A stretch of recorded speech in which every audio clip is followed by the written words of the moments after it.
Haleluya, Bwana Yesu apewe sifa.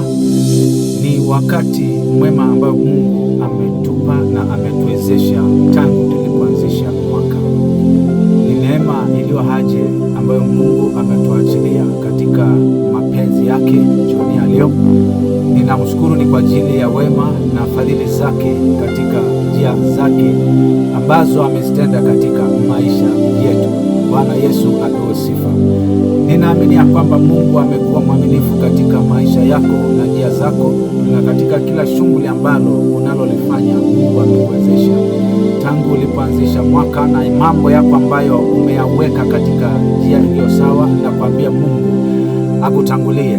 Jioni ya leo nimeokoka na mpenda Yesu kama mwokozi wa maisha yangu, na niko na ujumbe ni kwa ajili ya maisha yako, ni kwa ajili ya kila ambacho Mungu ameachilia katika maisha yetu. Kwa majina yangu naitwa Pastor Swiditoni Evangelist, nimeokoka. Yesu ni mwokozi wa maisha yangu, amenipea maisha na ninapenda vile Mungu amenifanyia. Haleluya.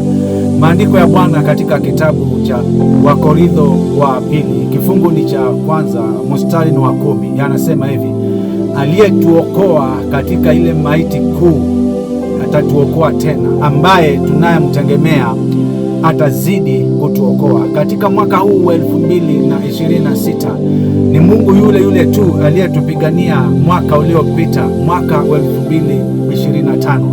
Yule Mungu aliyetuokoa mwaka uliopita, hata huyo Mungu anaweza kutuokoa na mwaka huu. Bwana Yesu apewe sifa.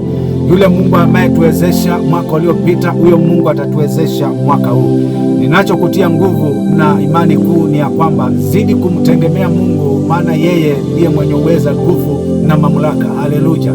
Yule Mungu ambaye uliyemwabudu mwaka uliopita, huyo Mungu ndiye amekutupea huu muda, ametuwezesha huu mwaka ambao tulianza tukua wazima na tukua salama. Zidi kumtegemea Bwana katika maisha yako, zidi kumwabudu Mungu katika njia zako, zidi kumpea Bwana maisha yako, naye Mungu atakuongoza. Mtegemea Mungu katika kila jambo unalolifanya. Mtegemea Mungu tu kama vile amekuwezesha mwaka uliopita, kama vile amekupigania na mambo ambayo haukuwa unajua, kama vile amekupigania na magonjwa, kama vile amekupigania na ajali, kama vile amekuokoa mwaka uliopita na mauti kuu, vile vile huyo Mungu huu mwaka wa 2026 atakuwezesha hivyo hivyo. Kwa hivyo tusife moyo katika kukaa katika Bwana. Bwana Yesu apewe sifa. Tuzidi kumwabudu, tuzidi kumuinua na zaidi kila siku, kila kuchao tuzidi kumtegemea, maana yule Mungu ndio leo, ndio kesho na hata milele. Yeye ndio Alfa na Omega.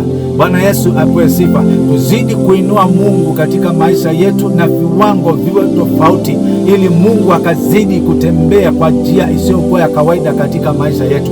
Huyo Mungu aliyetuokoa na magonjwa atatuokoa tena. Huyo Mungu aliyetuokoa na vita atatuokoa tena. Huyo Mungu aliyetupigania na mambo ambayo hatukuwa tunajua ama na ufahamu, huyo Mungu huu mwaka atazidi kutusaidia. Kwa hivyo tusife moyo, tuzidi kukaa katika neno lake na mapenzi yake na njia zake inayopendeza. Acha mambo yake yakaonekane katika maisha yetu. Bwana Yesu apewe sifa. Tuzidi kumuinua, tuzidi kumtafuta zaidi ya